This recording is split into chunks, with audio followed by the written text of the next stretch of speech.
اعوذ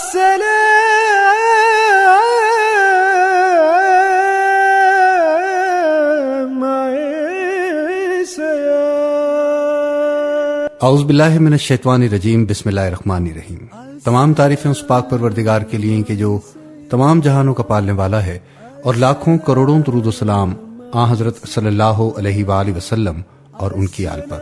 سامعین گرامی، میں آپ کا میزبان سلیم گیلانی رمضان المبارک کا خصوصی پروگرام قصص الانبیاء علیہ السلام لے کر حاضر خدمت ہوں۔ السلام علیکم اور السلام علیکم پاکستان۔ پروگرام قصص الانبیاء علیہ السلام میں قصہ حضرت موسیٰ اور حضرت ہارون علیہ السلام سننے کی سعادت عظیم حاصل کر رہے ہیں، اور اس سلسلے کا آج چھٹا پروگرام ہے۔ بیان کیا جاتا ہے کہ حضرت موسیٰ علیہ السلام نے 30 دن کی مدت مکمل کر لی۔ اس دوران میں آپ نے روزے رکھے۔ کہتے ہیں کہ اس دوران میں آپ نے کھانا بالکل نہیں کھایا۔ جب 1 مہینہ مکمل ہو گیا تو آپ نے کسی درخت کی چھال چبا لی تاکہ منہ کی ناگوار بو ختم ہو جائے۔ تب اللہ رب العزت نے مزید 10 دن روزے رکھنے کا حکم دیا۔ اس طرح کل مدت 40 دن ہو گئی۔ سامعین گرامی، متعدد صحابہ اکرام رضی اللہ تعالیٰ عنہم سے مروی ہے کہ 30 راتوں سے مراد ذوالقعدہ کا پورا مہینہ ہے، اور ذی الحج کے 10 دنوں کے ساتھ 40 رات کی مدت مکمل ہوئی۔ اس روایت کی روشنی میں حضرت موسیٰ علیہ السلام کو اللہ تعالیٰ سے ہم کلام ہونے کا یہ شرف عید قربان کے دن حاصل ہوا۔ حضرت محمد مصطفیٰ صلی اللہ علیہ وآلہ وسلم کے دین کی تکمیل بھی اسی تاریخ کو ہوئی۔ جب آپ نے طور کی طرف روانہ ہونے کا ارادہ کیا تو اپنی قوم بنی اسرائیل پر حضرت ہارون علیہ السلام کو اپنا نائب مقرر فرمایا۔ وہ آپ کے سگے بھائی بھی تھے اور تبلیغ کے فرائض کی ادائیگی میں معاون بھی۔ آپ نے انہیں کچھ نصیحتیں فرمائیں، کچھ احکامات دیے، اور یہ چیزیں حضرت ہارون علیہ السلام کے بلند مقام اور شرف نبوت کے منافی نہیں۔ اللہ تعالیٰ نے فرمایا، اور جب موسیٰ ہمارے وقت مقررہ پر آئے، یعنی جس وقت آنے کا انہیں حکم دیا تھا، اور ان کے رب نے ان سے باتیں کی، یعنی اللہ نے آپ سے پردے کے پیچھے سے کلام کیا، چنانچہ حضرت موسیٰ علیہ السلام نے اللہ تعالیٰ کی آواز سنی۔ اللہ تعالیٰ نے آپ سے کلام کیا اور قرب بخشا۔ جب آپ کو یہ بلند مقام حاصل ہوا اور ہم کلامی کے شرف سے مشرف ہوئے تو آپ نے درخواست کی کہ پردہ اٹھا کر دیدار کا شرف عطا فرمایا جائے۔ آپ نے عرض کی، اے میرے پروردگار، مجھے اپنا دیدار کرا دیجئے کہ میں آپ کو ایک نظر دیکھ لوں۔ ارشاد ہوا، تم مجھے ہرگز نہیں دیکھ سکتے۔ پھر اللہ تعالیٰ نے واضح فرمایا کہ آپ اللہ کریم کی تجلی برداشت نہیں کر سکتے، بلکہ انسان سے زیادہ مضبوط اور بڑی مخلوق یعنی پہاڑ بھی اس قابل نہیں کہ خالق کی تجلی کے سامنے ٹھہر سکے۔ اس لیے فرمایا، لیکن تم اس پہاڑ کی طرف دیکھتے رہو، وہ اگر اپنی جگہ برقرار رہا تو تم بھی مجھے دیکھ سکو گے۔ حضرت ابو موسیٰ رضی اللہ تعالیٰ عنہ سے روایت ہے کہ رسول اللہ صلی اللہ علیہ وآلہ وسلم نے فرمایا، اس کا حجاب بھی نور ہے، اگر وہ اس حجاب کو ہٹا دے تو اس کے چہرہ اقدس کے انوار سے وہ تمام مخلوق جل جائے جس تک اس کی نظر پہنچتی ہے۔ عزیزان گرامی، انسان کا یہ دنیاوی وجود اللہ کی زیارت کا شرف حاصل کرنے کی صلاحیت نہیں رکھتا۔ قیامت کے دن اور جنت میں اللہ کے مومن بندوں کو یہ طاقت دی جائے گی کہ وہ دیدار الہی سے مشرف ہوں، جیسا کہ صحیح احادیث میں مذکور ہے۔ اسی لیے اللہ تعالیٰ نے فرمایا، پس جب ان کے رب نے اس پہاڑ پر تجلی فرمائی تو تجلی نے اسے ریزہ ریزہ کر دیا، اور موسیٰ بے ہوش ہو کر گر پڑے۔ پھر جب ہوش میں آئے تو عرض کیا، بے شک آپ کی ذات منزہ ہے، میں آپ کی جناب میں توبہ کرتا ہوں، اور میں سب سے پہلے اس پر ایمان لانے والا ہوں۔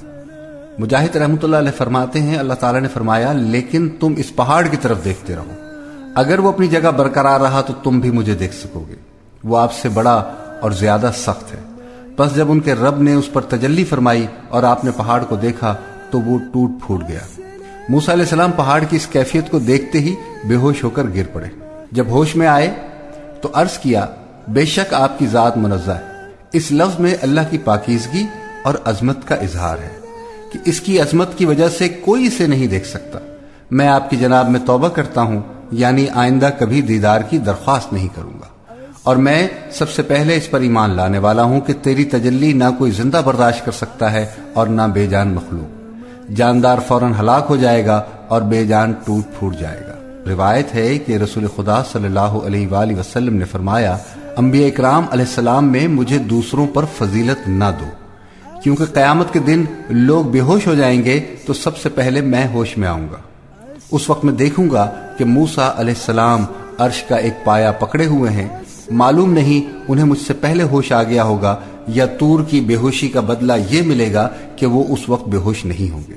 تو عزیزان گرامی، نبی پاک صلی اللہ علیہ وآلہ وسلم کا یہ فرمان کہ مجھے موسیٰ علیہ السلام پر فضیلت نہ دو، یا تو تواضع اور کثر نفسی کا اظہار ہے، یا پھر اس بات کا یہ مطلب ہے کہ تعصب اور غصے کے انداز میں یہ بات نہ کہو، یا یہ مطلب ہے کہ افضل ترین قرار دینا تمہارا نہیں اللہ کا کام ہے۔ پروردگار ہی بندوں کے درجات ایک دوسرے سے بلند کرتا ہے، اس میں رائے کو دخل نہیں بلکہ اللہ کے بتانے ہی سے معلوم ہو سکتا ہے۔ اور اس میں بھی کوئی شک نہیں کہ نبی کریم صلی اللہ علیہ وآلہ وسلم صرف انسانوں ہی میں نہیں بلکہ تمام مخلوقات میں افضل ترین فرد ہیں۔ اللہ تعالیٰ نے تو مومنوں کو بھی فرمایا ہے کہ تم بہترین امت ہو جو لوگوں کے لیے پیدا کی گئی، اور امت کو یہ فضیلت ان کے نبی کے مقام کی وجہ سے ہی ملی ہے۔ اور پھر یہ متواتر احادیث کہ جس میں نبی کریم صلی اللہ علیہ وآلہ وسلم نے فرمایا، میں قیامت کے دن اولاد آدم کا سردار ہوں گا اور مجھے اس پر کوئی فخر نہیں۔ اور پھر یہ کہ مقام محمود بھی نبی کریم صلی اللہ علیہ وآلہ وسلم کے لیے ہی مخصوص ہے، اور یہ ایسا مقام ہے جس پر اولین و آخرین ہی نہیں بلکہ عظیم ترین رسول اور پیغمبر بھی آپ پر رشک کریں گے، اور ان عظیم پیغمبروں میں حضرت نوح، حضرت ابراہیم، حضرت موسیٰ اور حضرت عیسیٰ ابن مریم علیہ السلام شامل ہیں۔ تو عزیزان گرامی، نبی کریم صلی اللہ علیہ وآلہ وسلم کے فرمان کہ سب سے پہلے میں ہوش میں آؤں گا تو دیکھوں گا کہ موسیٰ علیہ السلام عرش کا پایا پکڑے ہوئے ہیں، معلوم نہیں کہ انہیں مجھ سے پہلے ہوش آ گیا ہوگا یا طور کی بے ہوشی کا یہ بدلہ ہوگا کہ وہ اس دفعہ بے ہوش نہیں ہوں گے۔ تو اس سے معلوم ہوتا ہے کہ قیامت کے دن مخلوقات کی یہ بے ہوشی اسی وقت ہوگی جب اللہ رب العزت بندوں کے فیصلے کرنے کے لیے تجلی فرمائے گا، تو لوگ اللہ تعالیٰ کی ہیبت اور عظمت و جلال کی وجہ سے بے ہوش ہو جائیں گے۔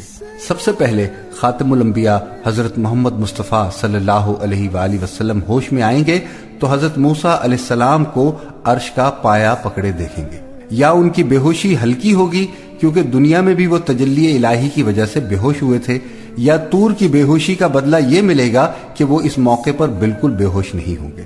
یہ حضرت موسیٰ علیہ السلام کا ایک عظیم شرف ہے، تاہم اس پر آپ کا نبی کریم صلی اللہ علیہ وآلہ وسلم سے مجموعی طور پر افضل ہونا لازم نہیں آتا۔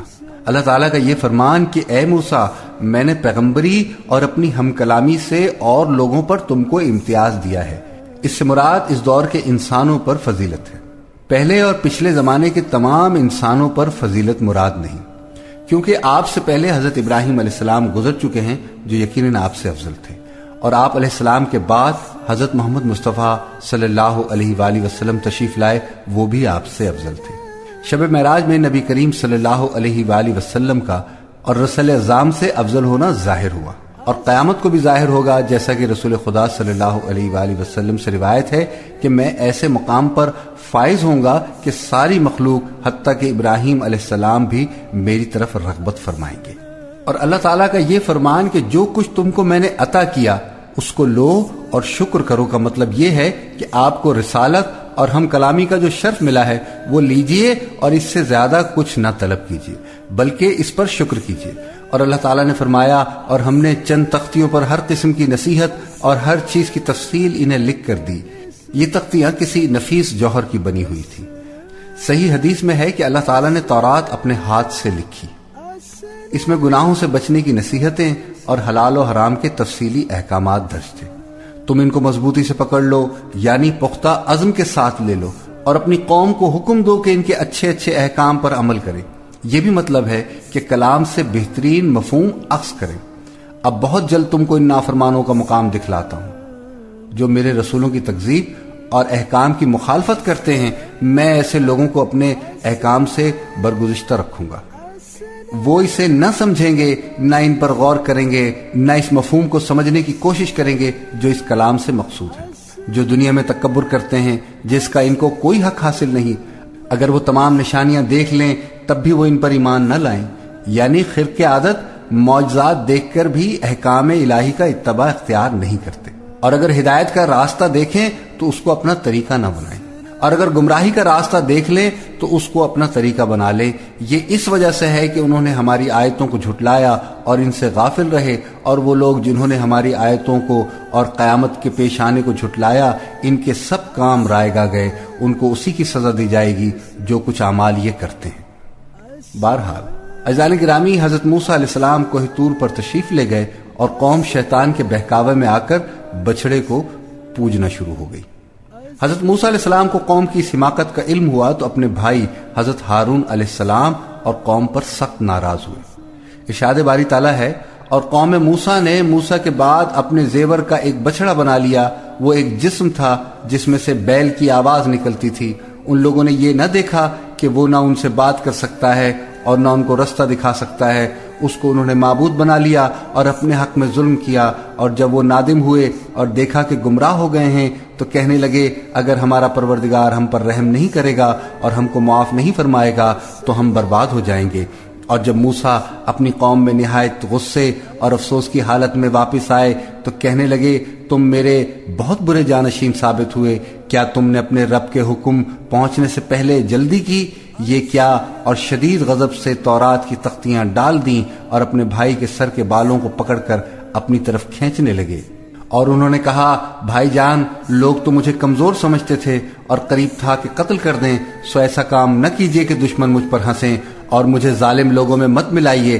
تب انہوں نے دعا کی، اے میرے پروردگار، مجھے اور میرے بھائی کو معاف فرما اور ہمیں اپنی رحمت میں داخل کر، تو سب سے بڑھ کر رحم کرنے والا ہے۔ اللہ تعالیٰ نے فرمایا کہ جن لوگوں نے بچڑے کو معبود بنا لیا تھا ان پر پروردگار کا غضب واقع ہوگا اور دنیا کی زندگی میں ذلت نصیب ہوگی، اور ہم افطرا پردازوں کو ایسا ہی بدلہ دیا کرتے ہیں۔ اور جنہوں نے برے کام کیے پھر اس کے بعد توبہ کر لی اور ایمان لے آئے تو کچھ شک نہیں کہ تمہارا پروردگار اس کے بعد بخش دے گا کہ وہ بخشنے والا مہربان ہے۔ اور جب موسیٰ کا غصہ ختم ہوا تو انہوں نے تورات کی تختیاں اٹھا لیں اور جو کچھ ان میں لکھا تھا وہ ان لوگوں کے لیے ہدایت اور رحمت تھی جو اپنے رب سے ڈرتے ہیں۔ اور سامعین گرامی، دوسرے مقام پر ارشاد ہے، اور اے موسیٰ، تم نے اپنی قوم سے آگے چلے آنے میں جلدی کیوں کی؟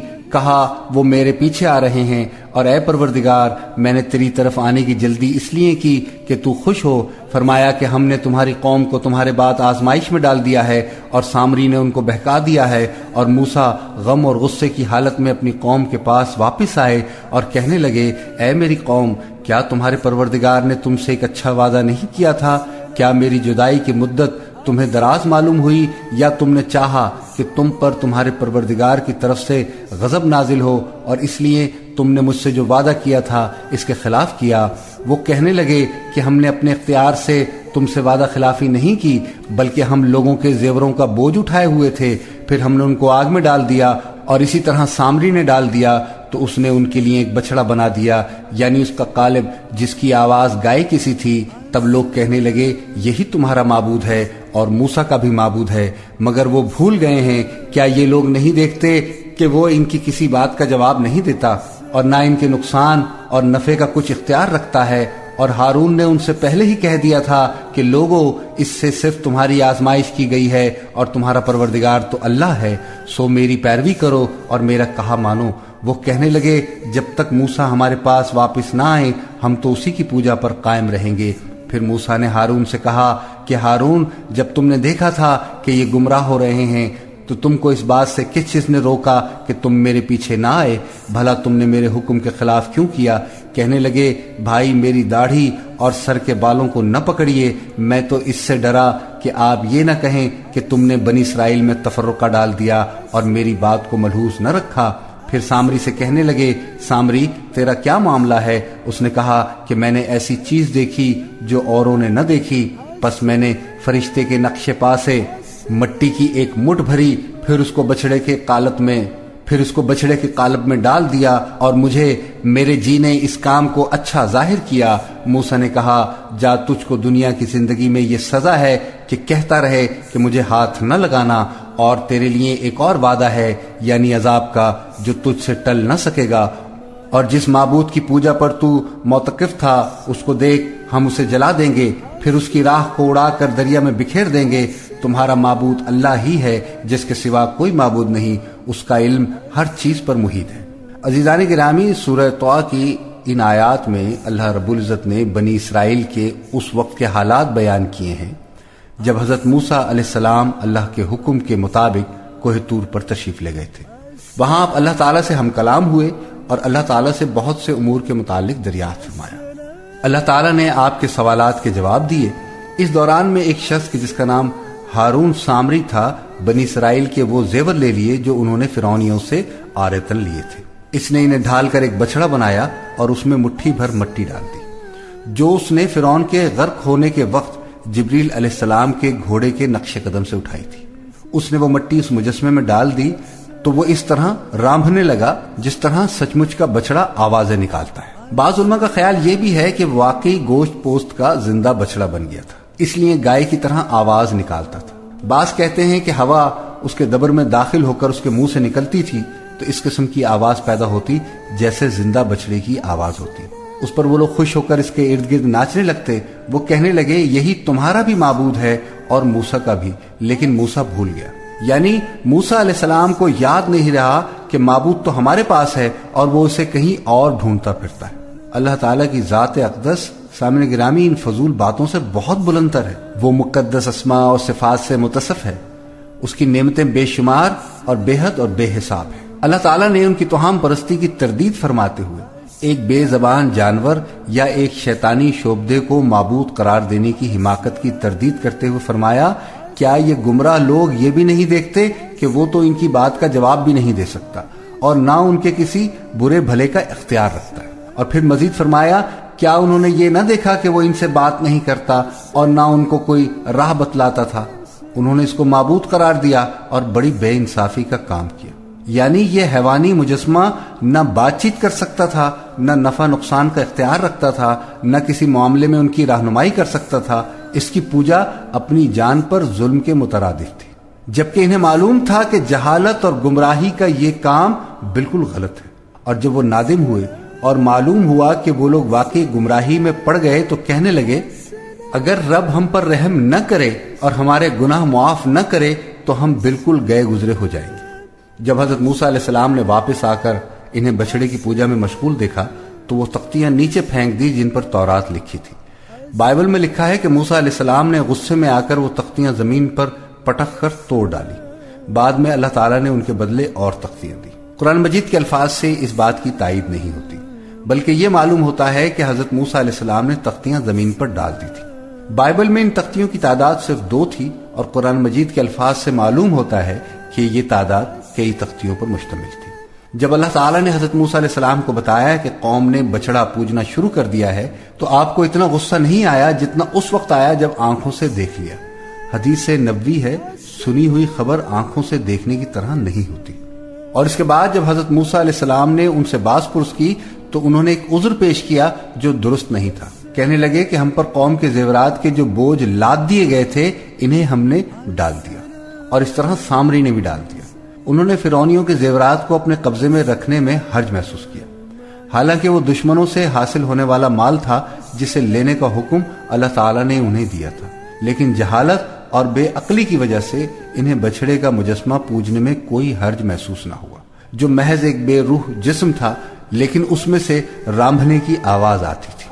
پھر آپ اپنے بھائی حضرت ہارون علیہ السلام کی طرف متوجہ ہوئے اور فرمایا، اے ہارون، انہیں گمراہ ہوتے دیکھتے ہوئے تجھے کس چیز نے روکا تھا کہ تو میرے پیچھے نہ آیا؟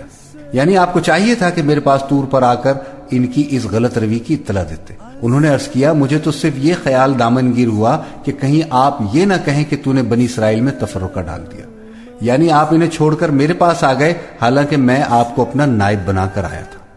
حضرت موسیٰ علیہ السلام نے فرمایا، اے میرے رب، میری اور میرے بھائی کی خطا معاف فرما اور ہم دونوں کو اپنی رحمت میں داخل فرما لے، اور تو سب رحم کرنے والوں سے زیادہ رحم کرنے والا ہے۔ حضرت موسیٰ علیہ السلام نے حضرت ہارون علیہ السلام کو بھی دعا میں شامل کیا، کیونکہ انہوں نے لوگوں کو اس جرم عظیم سے سختی کے ساتھ منع کیا تھا۔ اور ارشاد باری تعالیٰ ہے، اور ہارون نے اس سے پہلے ان سے کہہ دیا تھا کہ اے میری قوم، اس بچڑے سے تو صرف تمہاری آزمائش کی گئی ہے، یعنی اللہ کی تقدیر سے یہ واقعہ پیش آیا ہے اور تمہیں آزمانے کو اس نے اس بچڑے میں آواز پیدا کر دی۔ تمہارا حقیقی پروردگار تو رحمان ہی ہے، یہ بچڑا نہیں۔ سامعین گرامی، بعض علماء کرام بیان کرتے ہیں کہ اللہ تعالیٰ کا یہ فرمان کہ ہم افطرا پردازوں کو ایسی ہی سزا دیا کرتے ہیں، قیامت تک آنے والے ہر بدعتی کے لیے اللہ کا قانون ہے۔ اور پھر اللہ تعالیٰ نے اپنے حلم اور مخلوق پر رحم اور احسان کا ذکر کرتے ہوئے بیان فرمایا کہ جو بندہ توبہ کرے اللہ تعالیٰ اس کی توبہ قبول فرما لیتا ہے۔ چنانچہ ارشاد ہے، اور جن لوگوں نے گناہ کے کام کیے پھر وہ ان کے بعد توبہ کر لیں اور ایمان لے آئیں تو تمہارا رب اس توبہ کے بعد گناہ معاف کر دینے والا اور رحم کرنے والا ہے۔ لیکن اللہ تعالیٰ نے بچڑا پوجنے والوں کی توبہ قبول نہیں کی جب تک انہیں سزا کے طور پر قتل نہیں کیا۔ جیسے ارشاد باری تعالیٰ ہے، جب موسیٰ نے اپنی قوم سے کہا، اے میری قوم، بچڑے کو معبود بنا کر تم نے اپنی جانوں پر ظلم کیا، اب تم اپنے پیدا کرنے والے کی طرف رجوع کرو، اپنے کو آپس میں قتل کرو، تمہاری بہتری اللہ کے نزدیک اسی میں ہے۔ پھر اس نے تمہاری توبہ قبول کر لی، وہ توبہ قبول کرنے والا اور رحم کرنے والا ہے۔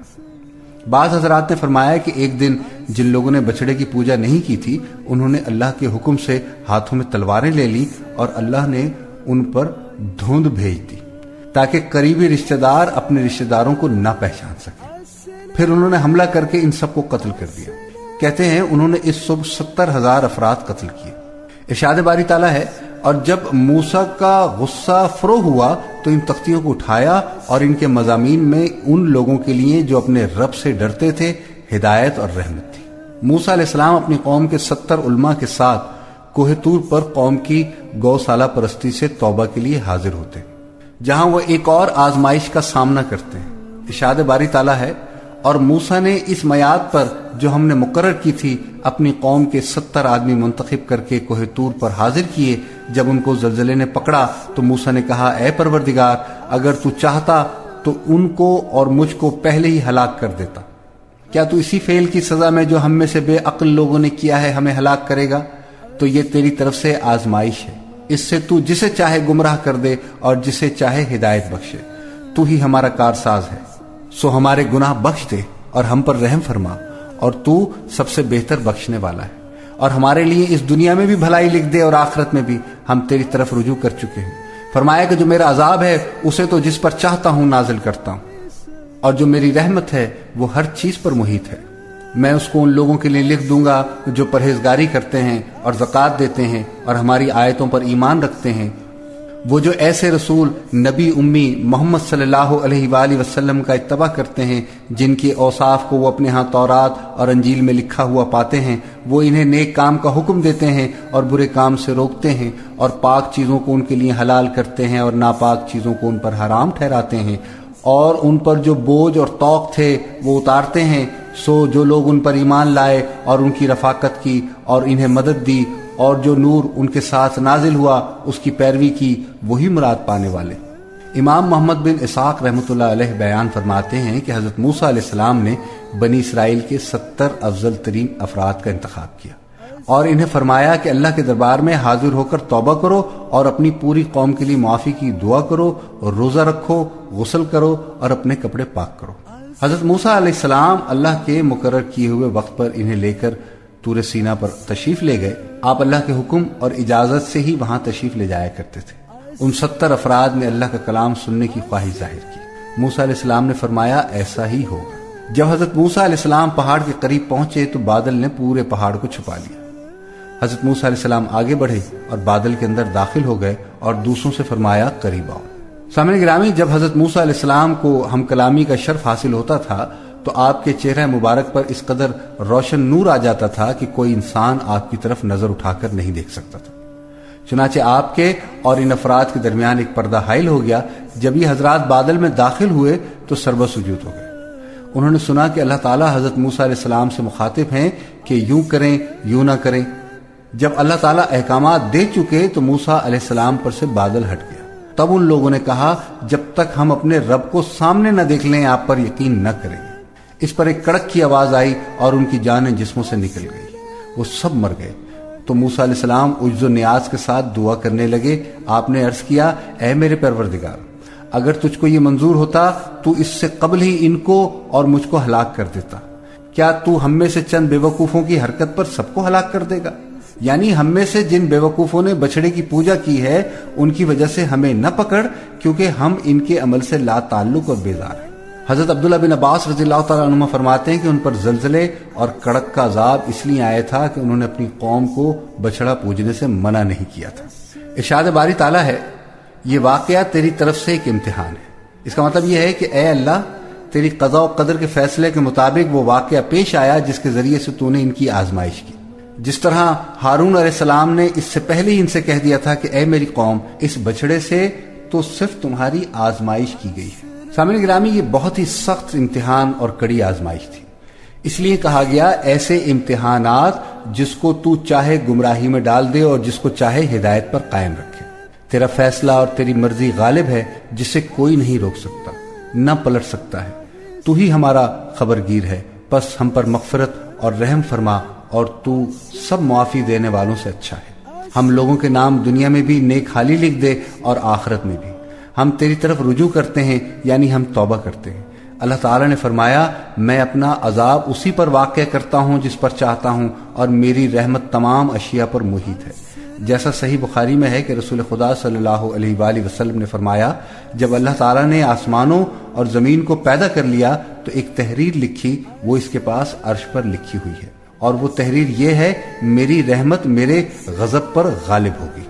اللہ تعالیٰ نے فرمایا، میں وہ رحمت ان لوگوں کے نام ضرور لکھوں گا جو اللہ سے ڈرتے ہیں اور زکوٰۃ دیتے ہیں اور ہماری آیتوں پر ایمان لاتے ہیں، یعنی ان صفات کے حامل افراد کو میری رحمت ضرور حاصل ہوگی جو لوگ ایسے رسول نبی امی کا اتباع کرتے ہیں جن کو وہ لوگ اپنے پاس تورات اور انجیل میں لکھا ہوا پاتے ہیں۔ اس آیت مبارکہ میں حضرت موسیٰ علیہ السلام کو حضرت محمد مصطفیٰ صلی اللہ علیہ وآلہ وسلم اور آپ کی امت کے بارے میں خبر دی گئی ہے۔ اللہ تعالیٰ نے حضرت موسیٰ علیہ السلام کو جو کچھ بتایا تھا اس میں یہ خبر بھی شامل ہے۔ اللہ تعالیٰ نے حضرت موسیٰ علیہ السلام کی بہانہ ساز قوم کو مخاطب کرتے ہوئے فرمایا، اور جب ہم نے تم سے وعدہ لیا اور کوہ طور کو تم پر اٹھا کھڑا کیا اور حکم دیا، جو کتاب ہم نے تم کو دی اس کو مضبوطی سے پکڑے رکھو، اور جو اس میں لکھا ہے اسے یاد رکھو تاکہ عذاب سے محفوظ رہو، تو تم اس کے بعد عہد سے پھر گئے، اور اگر تم پر اللہ کا فضل اور اس کی مہربانی نہ ہوتی تو تم خسارے میں پڑ گئے ہوتے۔ اور پھر مزید فرمایا، اور جب ہم نے ان کے سروں پر پہاڑ اٹھا کھڑا کیا گویا وہ سائبان تھا، انہوں نے خیال کیا کہ وہ ان پر گرا چاہتا ہے، تو ہم نے کہا جو ہم نے تمہیں دیا اسے مضبوطی سے پکڑے رہو، اور جو اس میں لکھا ہے اس پر عمل کرو تاکہ بچ جاؤ۔ حضرت عبداللہ بن عباس رضی اللہ تعالیٰ عنہ اور دیگر علماء بیان کرتے ہیں کہ جب موسیٰ علیہ السلام تورات کی تختیاں لے کر آئے تو بنی اسرائیل کو حکم دیا کہ اسے قبول کریں اور پختہ عزم کے ساتھ اس پر عمل کریں۔ انہوں نے کہا تختیاں ہمیں دکھائیے، اگر وہ احکام آسان ہوئے تو ہم مان لیں گے۔ موسیٰ علیہ السلام نے فرمایا بلکہ تمام کو قبول کرو۔ دونوں طرف سے کئی بار یہ بات کہی گئی۔ تب اللہ تعالیٰ نے فرشتوں کو حکم دیا تو انہوں نے پہاڑوں کو اٹھا کر ان کے سروں پر اس طرح معلق کر دیا گویا وہ بادل ہو، اور ان سے کہا کہ اگر قبول نہیں کرو گے تو یہ پہاڑ تم پر گر پڑے گا۔ تب انہوں نے قبول کیا۔ انہیں سجدہ کرنے کا حکم دیا تو انہوں نے اس طرح سجدہ کیا کہ کنکھیوں سے پہاڑ کی طرف بھی دیکھتے رہتے۔ یہودیوں میں اب بھی اسی طرح سجدہ کرنے کا رواج باقی ہے۔ وہ کہتے ہیں کہ کوئی سجدہ اس سجدے سے عظیم نہیں ہو سکتا جس کے ذریعے سے ہم سے عذاب ٹل گیا۔ اللہ تعالیٰ کا فرمان ہے تم اس کے بعد پھر گئے، کا مطلب یہ ہے کہ اتنا عظیم معاہدہ ہو جانے کے بعد بھی تم نے اپنے وعدے توڑ دیے۔ پھر اگر اللہ کا فضل اور اس کی رحمت تم پر نہ ہوتی کہ اللہ نے تمہاری طرف رسول بھیجے اور تم پر کتابیں نازل کی تو تم نقصان اٹھانے والوں میں سے ہو جاتے۔ سامعین گرامی، پروگرام قصص الانبیاء علیہ السلام میں آج یہیں تک۔ انشاءاللہ العزیز کل کے پروگرام میں کوشش کریں گے کہ قصہ حضرت موسیٰ اور ہارون علیہ السلام کو مکمل کیا جا سکے۔ سلیم گیلانی کو پروگرام قصص الانبیاء علیہ السلام سے اجازت دیجیے۔ کل ایک بار پھر اسی چینل پر اسی پروگرام میں اسی وقت آپ لوگوں سے ملاقات ہوگی۔ وآخر دعوانا ان الحمدللہ رب العالمین۔ السلام